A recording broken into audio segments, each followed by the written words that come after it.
Listen up. I'm going to tell you why I am completely obsessed with Brunt. I've worn a lot of work boots in my life, and I'll tell you this, before Brunt, my feet were destroyed. I could not wait to get my work boots off. Then I tried a pair of Brunt boots. Let me tell you, it was relaxing. Right out of the box, these things were ready to go. There was no break-in. There was no blisters.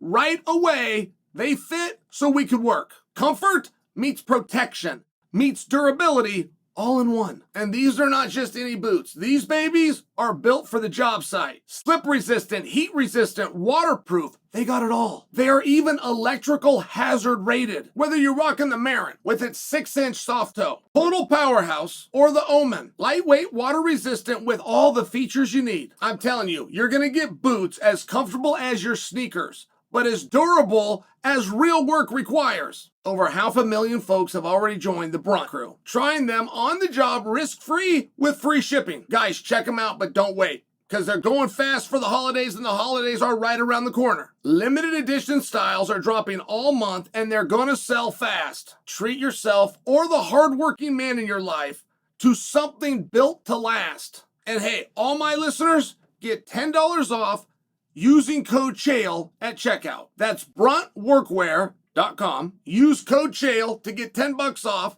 Get yours today and let them know the bad guy sent you. Henry Cejudo. Look, I gotta give this guy his due, man. They call it giving a guy his flowers, giving somebody their flowers. I don't quite know where that term comes, and I try to not use it because it's somebody else's term.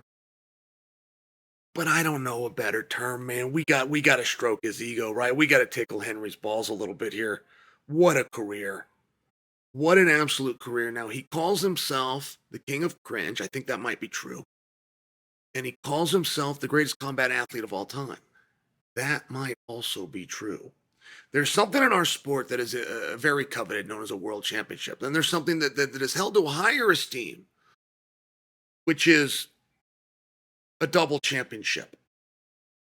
I mean, he got the belt in 2 different weight classes. Then there's something that is looked at but not heavily believed. I mean, almost like a unicorn out there. And that would be the triple championship. And the only distinction, it's not that you're doing a different sport or even that you largely have a different parity of athlete.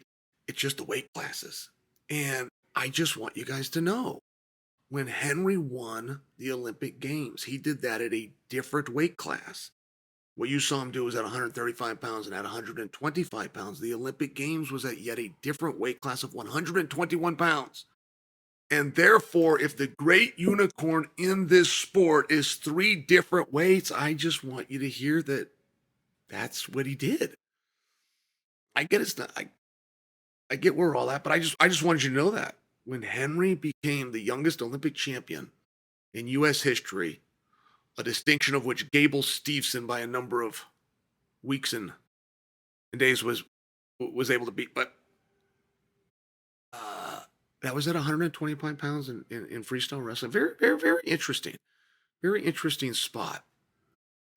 Henry, I thought, just fought so valiantly tonight. And Henry had a very big problem. And it wasn't that he had an opponent that was doing the vape in his booty. He was the problem larger was that Henry said, "It's my last time I'm going to do it." That's a big deal. Who do you remember that went out and won when they got one foot out the door? Who do you remember that went out and had a really great fight when they got a foot out the door? And you could produce a name for me, like some of you that are big fans are going to say, Robbie Lawler. Like, there's names. But are there? Right? Because what if I asked you the opposite? Hey, who could you tell me that said this is going to be my last fight and then got the silver medal? You could do that really easy. So I just share with you, like, Henry knowing that he's not going to come back, and the whole question and the whole thing that you're asking yourself when I'm out there is, how bad do I want this? That is the question. I'm down a round. I have to get the next 2 perfect in the world's hardest and more trying sport. Oh, by the way, I got to do it while my nose is split and my eye is swollen. How bad do I want this? All right, I'm in the 3rd round. I got to stop this guy. The math is against me. I'm going to need a sprint. I'm going to need a dominant position. I'm going to need to unleash some power. I'm going to need to dig deep. How bad do I want it? I'm not coming back. It's not going to affect my rankings. It doesn't affect my pay. It doesn't affect what I'm going to be doing in 5 months from now. How bad do I want it? And I thought that Henry passed that test all night long. I thought that he wanted it. Now, one thing that was interesting for me, and it's something that I need to work on, right? Like, as your favorite analyst and as your professor, as the one that's going to guide you through this sport from a higher-handed level of sophistication, I do have something I've got to work on, which is the day of the wrestler is behind us. And that day left when George St. Pierre took it. In about 2002, midway through 2001, George St. Pierre came out and showed us that there is no more specialists. If you want to be champion in this, you need to be a mixed martial artist. And that was an idea that existed for about a decade. George had made it clear, and we were seeing it and starting to understand it. But it was about a decade until Dagestan actually did it. Dagestan actually took guys, and instead of doing sambo, freestyle wrestling, kickboxing, what have you, and sprinkle in some of the other disciplines, they just brought them into something called martial arts. Then Antonio McGee really passed that down to his son AJ, and you see many of the great fighters that you would see today. But that is simply what Talbot did. I mean, Talbot's striking and transitions, those takedowns, oh my goodness. It was hard for me to accept. Listen, there was 4 takedowns and an Olympic champion is in there. The Olympic champion got 3 times. Only got one himself. That's tough for me. That's tough for me. If they were doing a wrestling match, there's 3 styles of wrestling. You've got collegiate, your freestyle, and your Greco-Roman. It would not, and I don't say this with exaggeration, it would not have gone 1 minute in any one of those styles, or just go ahead and do one in each of them. Have them do 3 wrestling matches. It won't get to a minute. That is how badly Henry would beat him, but that's not what this is. It's different. And Peyton Talbot, this is a compliment to Peyton, by the way, not an insult. But Peyton Talbot was so on point, and he wasn't afraid. He was not afraid to go out there and do MMA wrestling.